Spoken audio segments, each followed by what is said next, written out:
السلام علیکم دوستو، آج کی کہانی کا نام ہے آتے نسلوں کا پتہ بتا دیتی ہیں۔ ایک بادشاہ کے دربار میں ایک اجنبی نوکری کی طلب کے لیے حاضر ہوا۔ قابلیت پوچھی گئی تو کہا سیاسی ہوں۔ عربی میں سیاسی افہام و تفہیم سے مسئلہ حل کرنے والے معلمہ فہم کو کہتے ہیں۔ بادشاہ کے پاس سیاست دانوں کی بھرمار تھی۔ اسے خاص گھوڑوں کے استبل کا انچارج بنا لیا جو حال ہی میں فوت ہو چکا تھا۔ چند دن بعد بادشاہ نے اس سے اپنے سب سے مہنگے اور عزیز گھوڑے کے متعلق دریافت کیا۔ اس نے کہا نسلی نہیں ہے۔ بادشاہ کو تعجب ہوا۔ اس نے جنگل سے سائیں کو بلا کر دریافت کیا۔ اس نے بتایا گھوڑا نسلی ہے لیکن اس کی پیدائش پر اس کی ماں مر گئی تھی۔ یہ ایک گائے کا دودھ پی کر اس کے ساتھ پلا ہے۔ مسعود کو بلایا گیا۔ تم کو کیسے پتہ چلا اصیل نہیں ہے؟ اس نے کہا جب یہ گھاس کھاتا ہے تو گایوں کی طرح سر نیچے کر کے، جبکہ نسلی گھوڑا گھاس منہ میں لے کر سر اٹھا لیتا ہے۔ بادشاہ اس کی فراست سے بہت متاثر ہوا۔ مسعود کے گھر اناج، گھی، بھنے دمبے اور پرندوں کا اعلیٰ گوشت بطور انعام بھجوایا۔ اس کے ساتھ ساتھ اسے ملکہ کے محل میں تعینات کر دیا گیا۔ چند دن بعد بادشاہ نے مصعب سے بیگم کے بارے رائے مانگی۔ اس نے کہا طور و اطوار تو ملکہ جیسی ہیں لیکن شہزادی نہیں ہے۔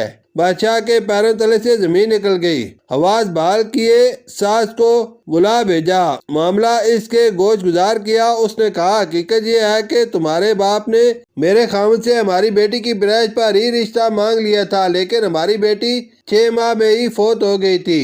چنانچہ ہم نے تمہاری بادشاہ سے قریبی تعلقات قائم کرنے کے لیے کسی کی بچی کو اپنی بیٹی بنا لیا۔ بادشاہ نے مصعب سے دریافت کیا تم کو کیسے علم ہوا؟ اس نے کہا اس کا خادموں کے ساتھ سلوک جاہلوں سے بدتر ہے۔ بادشاہ اس کی فراست سے خاص متاثر ہوا۔ بہت سا اناج، بھیڑ بکریاں بطور انعام دیں، ساتھ ہی اسے اپنے بارے میں متعین کر دیا۔ کچھ وقت گزرا، مصعب کو بلایا، اپنے بارے دریافت کیا۔ مصعب نے کہا جان کی امان، بادشاہ نے وعدہ کیا۔ اس نے کہا نہ تو تم بادشاہ زادے ہو نہ تمہارا چلن بادشاہوں والا ہے۔ بادشاہ کو تو آیا مگر جان کی امان دے چکا تھا۔ سیدھا والدہ کے محل پہنچا۔ والدہ نے کہا یہ سچ ہے، تم ایک چرواہے کے بیٹے ہو، ہماری اولاد نہیں تھی تو تمہیں لے کر پالا۔